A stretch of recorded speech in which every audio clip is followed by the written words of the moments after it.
여러분 안녕하세요, 공민호입니다. 오늘 말씀드릴 주제는 이겁니다. 지속적으로 관계를 관리하려면 이 세 가지 키워드를 기억해라. 지금 이 시간에는 제가 썼던 책 탑 셀즈맨의 노트를 훔치다, 부제로 한국인을 위한 세일즈 성공 전략인데요. 그 책의 내용을 다루고 있고요. 그 중에서 오늘은 1장 현장에서 묻고 답하기 두 번째 질문을 말씀드리고자 합니다. 지속적인 관계 관리를 위해서는 꾸준한 접촉이 이루어져야 합니다. 고객이 많아지면 쉽지 않을 텐데 특별한 방법이 있나요?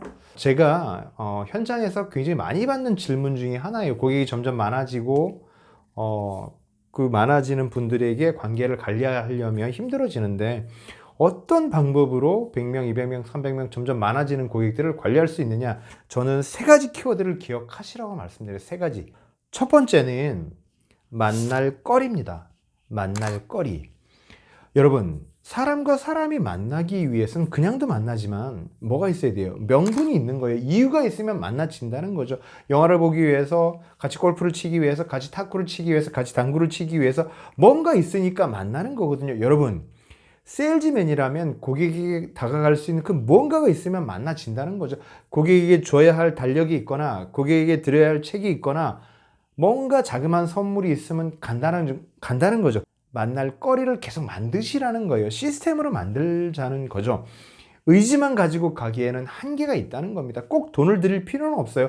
신문 스크랩을 할 수도 있죠. 고객과 가기 위해서 지난 1, 4분기의 중요한 기사들을 제가 스크랩해 봤습니다. 한번 읽어보시죠. 드릴 수 있고요.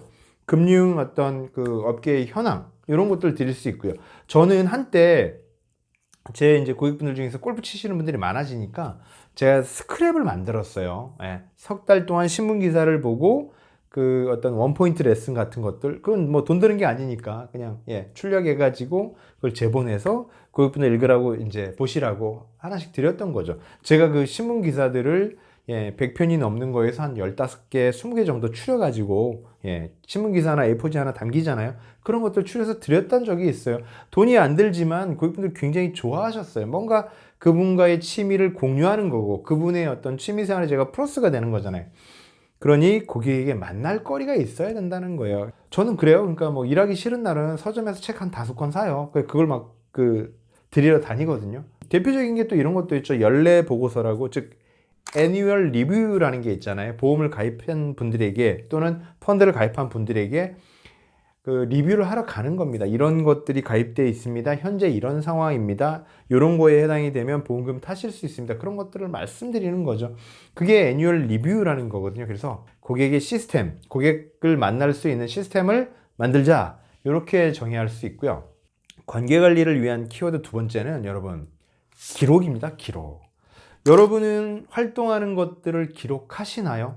어제 누굴 만났는지 기록하세요? 한 달 전에 누굴 만났는지 기억하십니까? 1년 전에 그분을 만나서 무슨 얘기 했는지 여러분 자료가 있나요? 여러분 기록하시기 바랍니다. 우리 이런 얘기 있잖아요. 천재의 기억보다 바보의 기록이 더 정확하다. 맞는 얘기예요. 기억에 의존하지 마시고 기록으로 남기시기 바랍니다. 관계관리를 위해서는 그 기록을 들춰보면 내가 이분을 만난 지 석 달이 지났구나. 이분을 만난 지 6개월이 지났구나. 이분을 4개월 전에 만나서 이런 얘기를 했구나. 요번에 가서는 저런 얘기를 해야지. 이런 것들을 우리가 알 수 있다니까요. 감으로만 의지해서, 기억으로만 의지해서는 한계가 분명히 찾아옵니다. 내가 만나는 사람이 5명, 10명 이렇게 제한적일 때는 굳이 기록하지 않아도 웬만한 것들이 떠오를 수 있어요. 그런데 우리 일이라는 게 5명, 10명만 만납니까? 1년에 100명, 200명도 만나는데요. 그럼 그걸 다 어떻게 기억하겠습니까? 그러니 기록하는 것이 중요하다는 겁니다. 수첩에 쓰셔도 좋고요. 아니면 구글 캘린더 같은 그 앱을 쓰셔도 되고요. 혹은 에버노트 같은 어플리케이션을 써도 좋죠. 저는 에버노트를 잘 쓰거든요. 에버노트에 기록하기가 좋더라고요. 핸드폰, 스마트폰으로도 하고 PC에서도 하고, 그걸 또 뭐 아이패드 같은 데서 열어서 확인하기도 좋아요. 그러니 어떤 방식이 됐든 방식은 편하신 대로 하시고요. 기록은 반드시 하셔야 된다. 그래야만 관계관리를 위한 어떤 그 초석이 마련되는 것이다. 이렇게 기억하시기 바라고요. 관계관리를 위한 키워드 세 번째, 협업입니다. 협업. 협업을 활용하라고 말씀드리고 싶어요. 실제 미국 이나 이런 선진국에 가면 20년, 30년씩 세일즈를 하신 분들이 많습니다. 그분들은 혼자서 활동하지 않아요. 주니어를 둡니다. 후배라고 할 수 있죠. 주니어를 두고 그 주니어와 같이 고객을 관리하는 시스템을 만든다는 거죠. 혼자서 하는데 벅차다는 거예요. 제가 다른 영상에서 말씀을 드린 적이 있지만 done by 수라는 게 있어요. done by number라는 말이 있거든요. done by 수는 뭐냐면 한 명의 인간이 상호 소통할 수 있는 인간의 숫자는 제한적이라는 거죠. 그게 보통 75에서 100명이 평균이라고 합니다. 아주 많은 소통을 할 수 있는 사람이 150명까지도 간다고는 해요. 그게 한계라는 거예요. 과거의 어떤 군사 체계, 로마의 군사 체계를 보고 뭐 이런 사회적인 여러 가지 역사적인 내용들을 보고, 그리고 현대의 페이스북의 어떤 팔로워들을 살펴보면 한 명의 인간이 소통할 수 있는 인간의 수는 최대 150명이라고 합니다. 물론 이렇게 반문하실 수도 있어요. 야, 나는 뭐 팔로워가 1000명인데 5000명인데 그거는 쌍방 소통이 아니잖아요. 그냥 이렇게 일방적인 소통인 거죠. 그래서 주니어를 둬서 후배를 둬서 함께 관리하는 시스템으로 가야 된다. 협업하는 시스템으로 가야 된다.